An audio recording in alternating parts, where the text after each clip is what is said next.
Hi, I'm Gene Kay. I'm a certified professional ergonomist and the owner of ErgoProConsulting.com. I've been practicing ergonomics for nearly 30 years, and for the past 15 years, I've been working from a home office.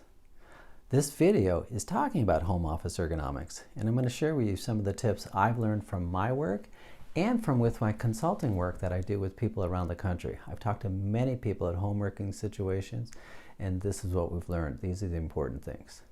So one of your first considerations with your homework setup is where you're actually going to work. We do not recommend that you work from bed, the couch, or from a coffee table. Instead, we recommend that you find a proper table or desk to do your work on. This desk, this work surface, needs to be large enough to hold your computer equipment. Maybe that's your laptop, your phone, some documents, that type of thing. And it needs to be large enough for a comfortable place to rest your hands. We don't want you holding your hands up all day. That can cause strain through the neck and shoulder. So large enough for your equipment and provide a comfortable place for the support of the hands and the arms. The second consideration is where you're going to sit, and hopefully you'll be able to get an ergonomic chair.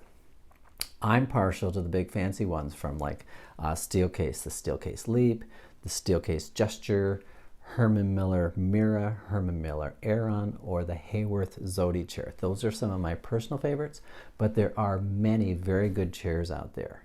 If you're looking for an ergonomic chair, there's several considerations, including comfortable. The chair needs to feel comfortable for you.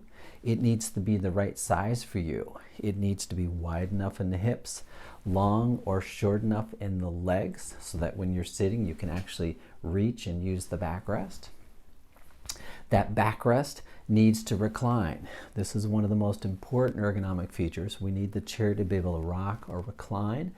And along with that reclining feature, there needs to be an adjustment so you can make sure it's firm enough to hold you up, but still soft enough to recline. So size, comfort, support, movement. Armrests are nice. We like armrests that adjust up or down to give light, gentle support to the arm. But importantly, we want to make sure the armrest will fit under the desk. If the armrest hits the desk, it's actually going to push you away and results in more reaching, which can cause shoulder problems. You can get chairs from the dealer. Many times they've got good quality used chairs available, or you can go look at discount stores and that type of thing. If you are getting a less expensive or cheaper store or chair from the discount stores, make sure it's got enough capacity for your body weight and that it's a good quality chair.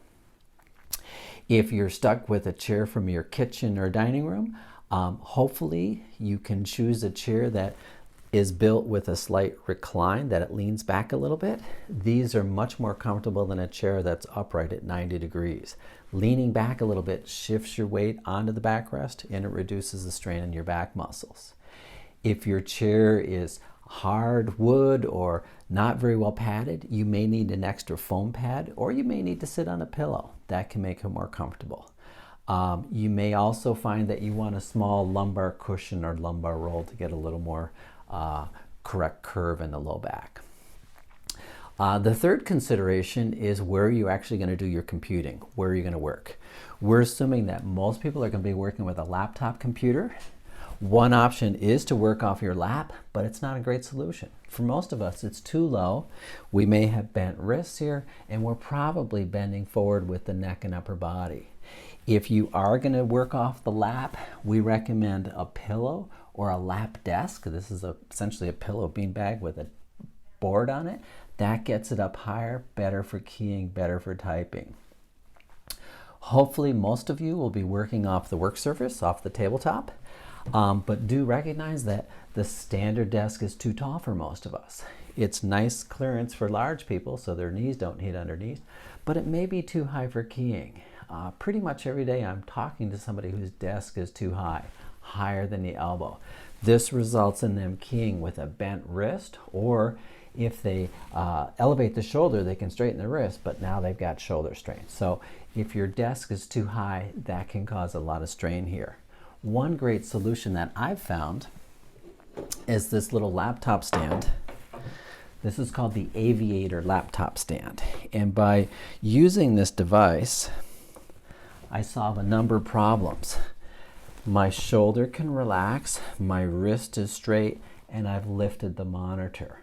Also, you can see that it hangs over the edge of the desk, so it reduces reaching, and that's easier on my shoulder if my arms are back here. So for occasional or perhaps frequent use, this laptop stand or something similar can be very helpful.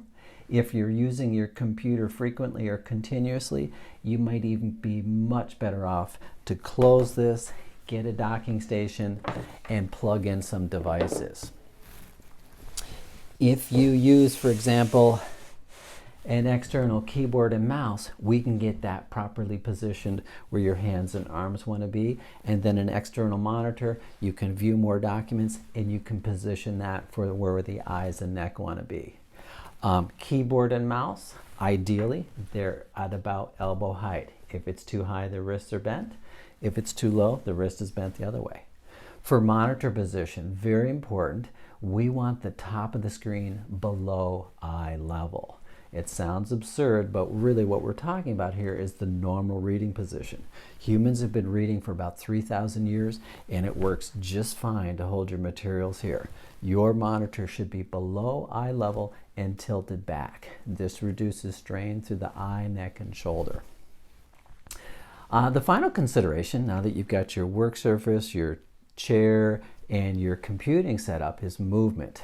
Working in the home office for most of us is a pretty small environment, and we don't get to walk around as much. You need to get up and move. It keeps your blood moving, it gets rid of stiffness in the back and the joints, and it just keeps you more alert. So between calls, it's a good idea to get up and walk. If you're going to the bathroom, do a couple laps around your apartment or house before you get there. If there's stairs, just use them just to get out and exercise. So those are 3 tips for getting set up at your home office. Please check out my blog on ErgoProConsulting.com. The companion blog to this video has 10 ergonomic tips for the home office. And then we've got lots more material if you need further assistance. I have, for example, a help library, and it's a collection of best fit guides, infographics, specific videos and such dealing with eye strain and neck pain, hand, arm, wrist pain, low back pain, and things that can help you work well, help you work at your best. If the blog or the help library material doesn't help, I'm available for consulting. I spend much of my day on the phone helping people figure out and identify their ergonomic concerns and then come up with solutions to help you figure out how to work better. So thanks for watching the video. Please check out the blog, and good luck with the new homework arrangements. Thanks.